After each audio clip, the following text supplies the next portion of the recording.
Allahu Allahu Allahu Allah Allahu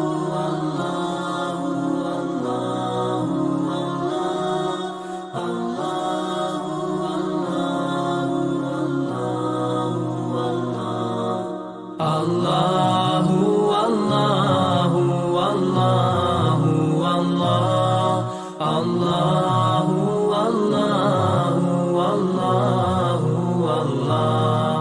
Allahu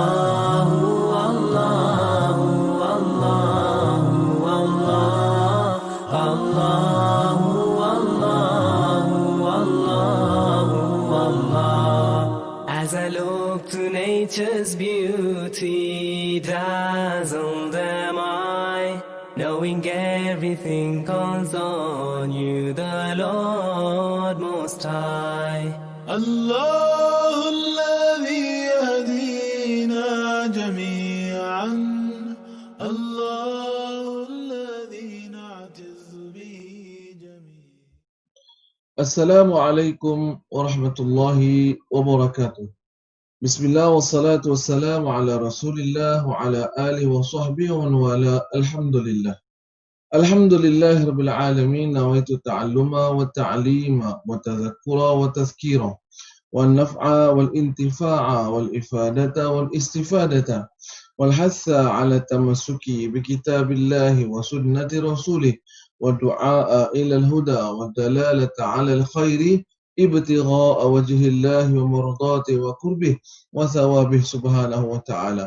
سبحانك لا علم لنا إلا ما علمتنا إنك أنت العليم الحكيم. رب اشرح لي صدري ويسر لي أمري واحلل عقدة من lisani yafqahu qawli, amma ba'd. Alhamdulillah.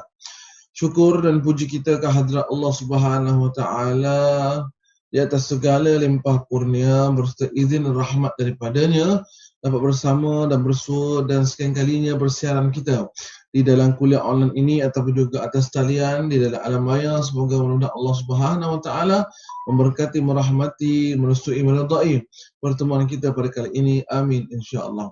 Hadirin kasih Allah taala, bersambungan daripada perkongsian kita tentang ibadah solat berjamaah.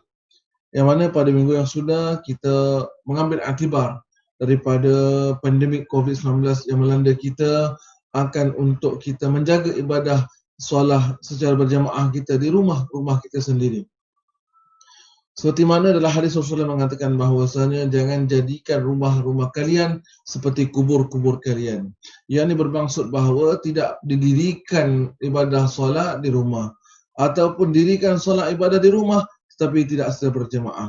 Untuk kita ikat hati anak-anak kita, untuk kita semai kasih antara suami isteri kita, hendaklah itu dengan cara jalan bersolat berjamaah.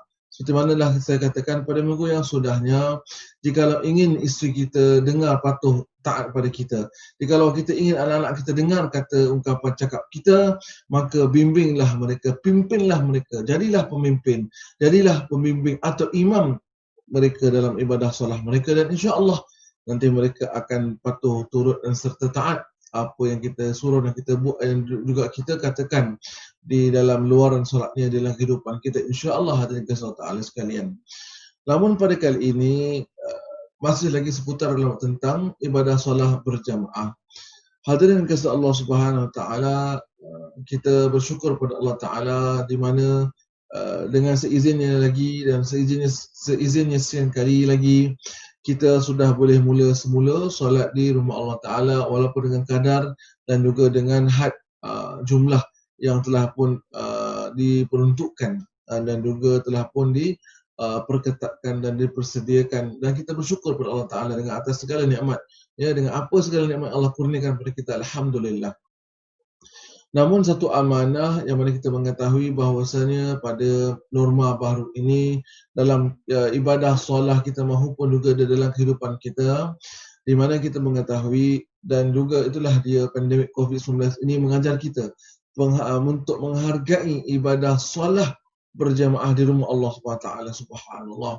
Ya, yang mana kadang-kadang juga kita dalam masyarakat kita juga yang ada yang belum berkesempatan untuk nak solat berjamaah di rumah Allah Ta'ala pada masa sekarang ini.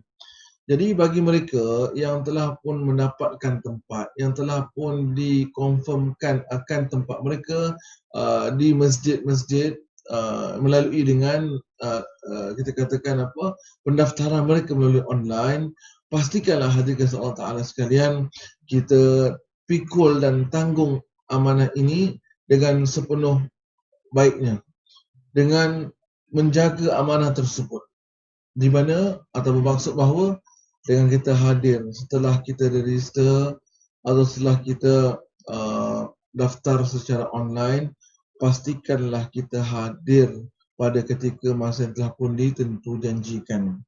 Kerana kita kadang-kadang melihat ya,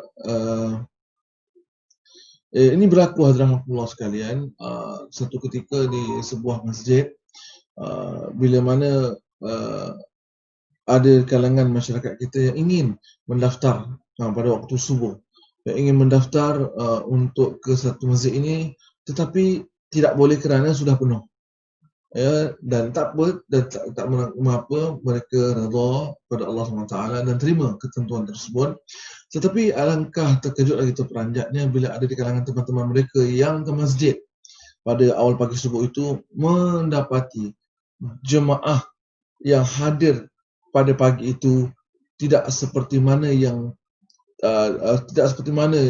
telah dibuka pendaftaran yang kita mengetahui kadar jumlahnya, ataupun boleh kurang dikatakan atau boleh faham begini, jumlah hadirin jemaah yang hadir pada pagi itu tidak seramai seperti mana yang telah pun mendaftar, di mana pendaftaran penuh. Tetapi yang hadir pada ketika itu tidak penuh, hanya beberapa orang sahaja. Nah, hadirin kasih Allah Ta'ala sekalian, ini amanah yang juga kita mengetahui bahawasanya satu undangan dari Allah Subhanahu Wa Ta'ala.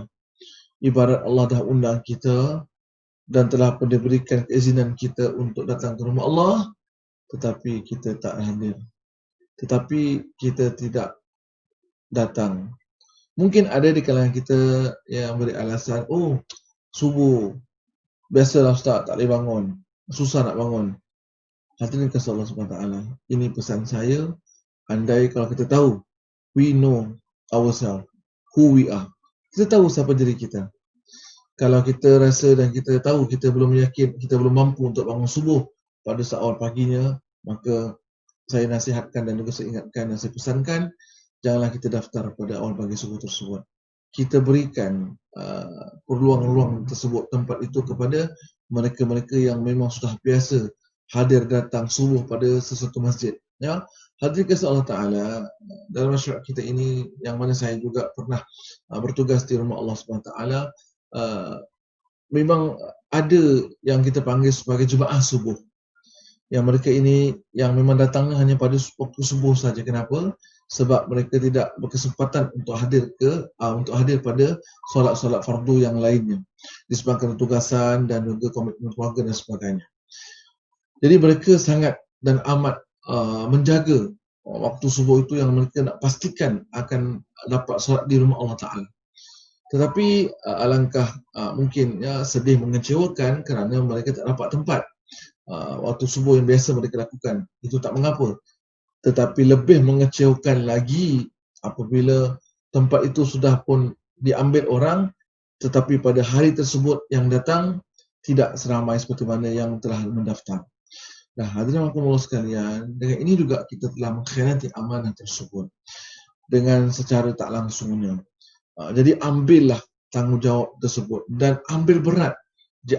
Kalau di antara kita telah pun mendaftar, pastikan sedaya upaya kita untuk datang hadir pada masa telah ditentukan.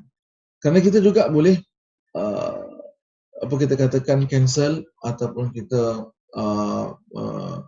cancel lah nama kita kalau kita benar-benar tak dapat hadir sejam daripada masa sebelum datang pada waktu tersebut.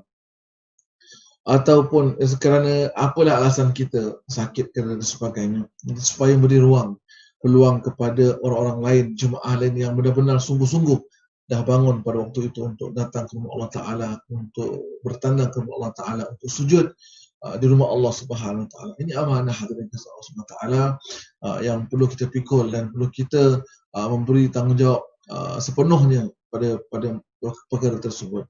Dan jangan pernah sesekali kita mengambil mudah. Tak apalah, dah daftar, bukan sengaja tak nak datang, memang tak boleh datang. Marilah. Apabila kita telah pun mendaftar, pastikan kita ambil berat perkara tersebut dan kita benar-benar sungguh-sungguh berusaha untuk hadir dan datang pada dalam hari, waktu dan juga ibadah solat fardu yang telah pun ditentukan kita. Begitulah kiranya hadirin Allah sekalian, pada masa ini dalam norma baharu yang kita lalui dan kita hadapi. Dan hadirin Allah sekalian, bukan kita sahaja, bukan kita sahaja di Singapura ini yang menggunakan sistem sedemikian rupa. Di merata dunia, hatta saya terdengar juga di Mekah dan Madinah juga, tempat yang kita rindui dan kita kasihi. Mereka juga menggunakan sistem booking online untuk mendapatkan tempat solat di sama ada di Masjidil Haram maupun di Madinah ataupun di Masjid Nabi Muhammad SAW. Maka marilah sama-sama kita ambil sedikit perhatian dalam bab ini hadirin sekalian, supaya tidak berlaku perkara ini lagi pada masa akan datang, dan kita setiap daripada kita yang telah mendaftar mengambil benar-benar ambil tahu dan ambil berat untuk datang hadir ke Allah SWT, insya-Allah. Dan yang keduanya, seperti mana kita mengetahui ibadah solat fardu Jumaat juga melalui booking online atau pendaftaran secara online ataupun di atas talian.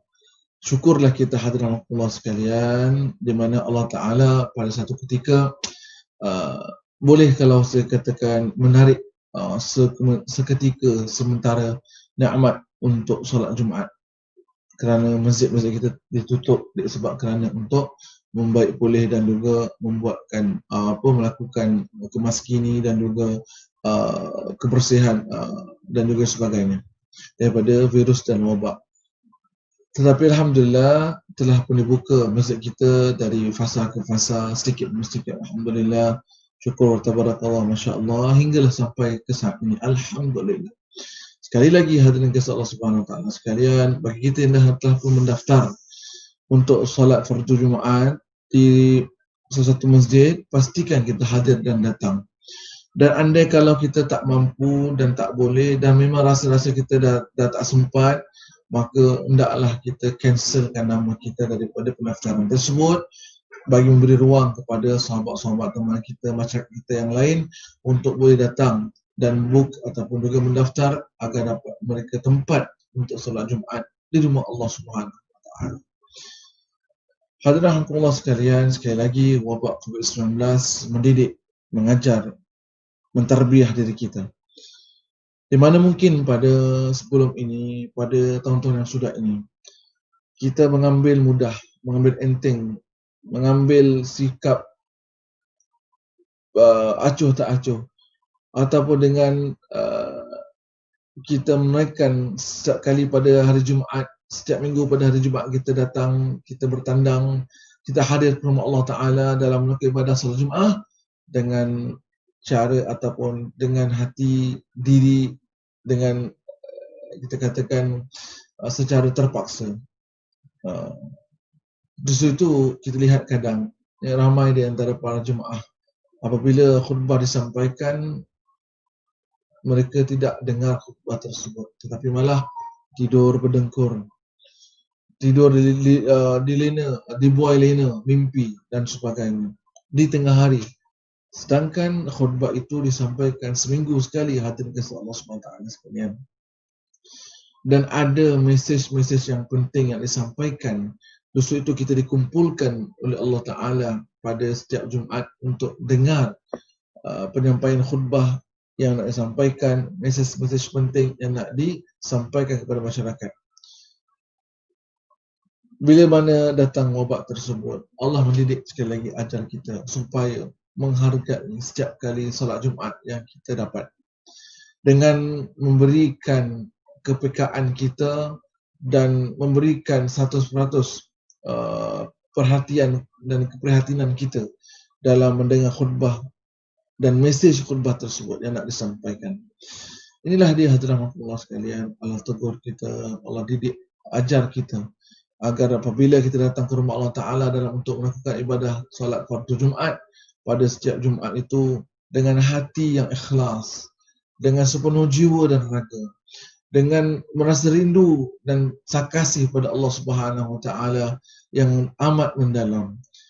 Dan hadirin kasih Allah Ta'ala itu daripada kalangan jemaah yang mana juga kita ingin pesan kepada anak-anak pelajar kita, ya, di mana mereka bila datang, dan kebiasaan kita lihat ya, para pelajar-pelajar kita bila datang ke masjid pada sebelum Covid, mereka ditempatkan di tingkat atas, khas untuk pelajar-pelajar. Alhamdulillah, syukur satu inisiatif daripada pihak masjid mengalu-alukan kehadiran para pelajar-pelajar kita yang datang daripada merata sekolah. Alhamdulillah, tabarakallah. Tetapi pernah berlaku teman-teman sekalian dalam pada pengalaman diri sendiri ketika mana saat sedang Al-Fakir berkhutbah, ya, yang mana terpaksa diberhentikan seketika kerana memberi laluan kepada pihak masjid untuk membuat pengumuman. Pengumuman apa dia? Pengumuman untuk minta supaya para pelajar-pelajar di tingkat atas agar berdiam diri dan mendengar khutbah yang disampaikan. Kenapa? Sebab dah terlalu amat sangat bising sekali. Dah terlalu amat sangat riuh rendah sekali. Dan Al-Fakir juga pernah waktu ketika bertugas di masjid juga memang sengaja naik ke atas tingkat untuk melihat pelajar-pelajar ni apa yang mereka buat lakukan, ya. Anak-anak pelajar kita hadirin sekalian, ini mungkin kesalahan itu saya balikkan pada diri saya, Al-Fakir ini, kerana mungkin kita kurang mendidik ajar mereka, kurang dalam untuk kita memahamkan mereka kenapa ketika mana sedang khutbah perlu diam, apa kepentingan apabila kita berdiam diri ketika berkhutbah, dan apakah adab-adab tata cara ketika mana kita berada di rumah Allah Ta'ala dan ketika mana sedang khutbah disampaikan. Kenapa hadirin sekalian terlihat dan melihat bahawa anak-anak pelajar kita sibuk dalam bermain game, sibuk dalam berchit-chat ataupun juga bertexting ataupun juga bermesej dan sebagainya. Ya, dan ada pula yang bermain, ya, walaupun tidak berkata bercakap tapi bermain dengan tangan tanpa melalui dengan perkataan, ya, yang bermain handphone lain, bermain game lain, dan berbagai macam dah. Justru itu hingga berlaku keroyohan dan juga kebisingan yang begitu sekali ketara walaupun mereka di tingkat atas.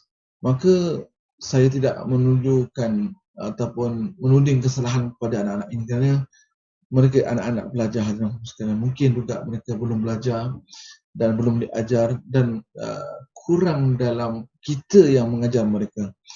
Maka mari sama-sama saya seru dan pesan kepada guru-guru di sekolah-sekolah yang membawa anak-anak muridnya ke masjid, seperti mana kita jaga anak-anak murid kita di sekolah, mendisiplinkan mereka di sekolah. Maaf kata kita extendkan ataupun kita perpanjangkan lagi khidmat kita dalam mendidik asuh ajar mereka, memberi adab kepada mereka akan tata cara bagaimana seharusnya diperlakukan ataupun diperpamerkan ketika berada di rumah Allah Ta'ala, berkhusus ketika khutbah sedang dilangsungkan ataupun sedang disampaikan.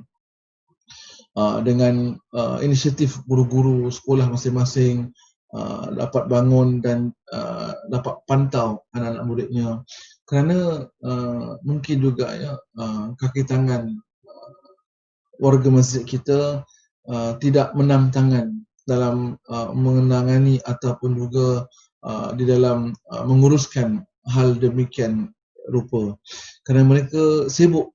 Kalau kita tahu pada hari Jumaat memang warga masjid amat terlalu sibuk dengan urusan-urusan mereka, Jadi tidak berkesampaian dan tak menang tangan saya tekan tadi untuk menguruskan hal anak-anak murid kita ini, anak pelajar kita yang kita kasih dan kita sayang ini. Dan mereka merupakan sebagai generasi masa hadapan kita. Seperti mana dalam pepatah Arab pernah mengatakan syababul yawm wa rijalul ghad. Mereka pada hari ini pemuda-pemuda kita, tapi pada masa hadapan adalah sebagai pemimpin-pemimpin kita. Maka saya pesan dan juga mungkin saya dapat usulkan setiap guru-guru sekolah yang hadir pada ketika itu di dalam rumah Allah Ta'ala bersama dengan anak muridnya dapat memantau anak murid mereka agar dapat diam dan jaga adab dan juga jaga perilaku ketika mana sedang khutbah disampaikan. Mungkinlah kita katakan ini dah bukan lagi teritori saya, ini bukan lagi dalam sekolah, ini sudah di luar sekolah dan ini di luar daripada masa kerja kita. Allahu Akbar, tabarakallah, masya-Allah. Hadirin kasih Allah Subhanahu wa taala, insya-Allah guru-guru sekalian yang dikasihi rahmati Allah Taala, anda akan dinilai oleh Allah Taala dan diberi ganjaran sebesar-besar ganjaran disebabkan kerana khidmat yang anda lakukan tersebut dalam mendidik anak bangsa kita, bukan hanya sekolah saja tapi juga walau di mana saja mereka berada. Dan didikan tarbiyah beginilah yang nantinya akan dikenang oleh anak murid kita bila-bila masa sahaja sepanjang hidup mereka. Ya, mungkin juga satu hari nanti setelah kita tua dan anak murid kita itu sudah pun dewasa besar, bertemu kita di tepi jalan, ya, dengan mengatakan, cikgu ingat saya tak? Awak siapa? Cikgu yang pernah tegur saya waktu saya tengah bercakap dalam masjid, cikgu tegur saya. Sampai sekarang saya ingat dan alhamdulillah kerana teguran cikgu itulah saya berubah, cikgu. Alhamdulillah, terima kasih cikgu. Tengok, ya hadirin Allah sekalian, orang anak-anak murid itu akan hargai teguran kita, tetapi teguran ikhlas, teguran yang dari hati dan insya-Allah akan sampai ke hati-hati Allah Subhanahu wa taala sekalian. Dan semoga mudah-mudahan peringatan ini yang mana juga nanti insya-Allah hadirin Allah Subhanahu wa taala sekalian, peringatan-peringatan ini dapat memberikan sedikit keterbukaan minda kita dan juga untuk memperbaiki lagi kehidupan kita dan juga akhlak pribadi kita dalam bertandang ke rumah Allah Ta'ala. Inilah yang kita pelajari daripada wabak COVID-19 yang Allah tegur kita dengan perilaku kita selama ini yang mungkin kita tidak perasaan dan kita tidak ambil indah dan kita tak berasa pun bersalah dan sebagainya. Dan semoga mudah-mudahan peringatan ini terlebih dahulu dapat menginsafkan diri ini al-fakir dan sekalian masyarakat ataupun juga mereka-mereka yang menyaksikan video ini, dan mohon kemaafannya di atas segala kekurangan dan semoga ada kemanfaatan apa yang disampaikan. Aqulu qouli hadza astaghfirullah. Wassalamualaikum warahmatullahi wabarakatuh.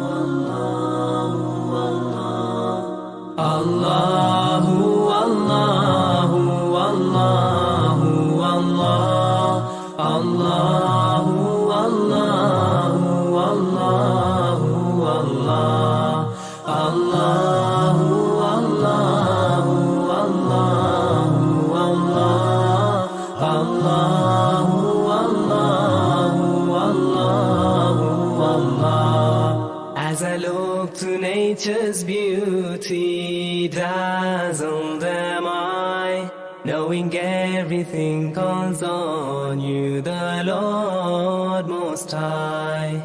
الله الذي يهدينا جميعا، الله الذي نعتز به جميعا.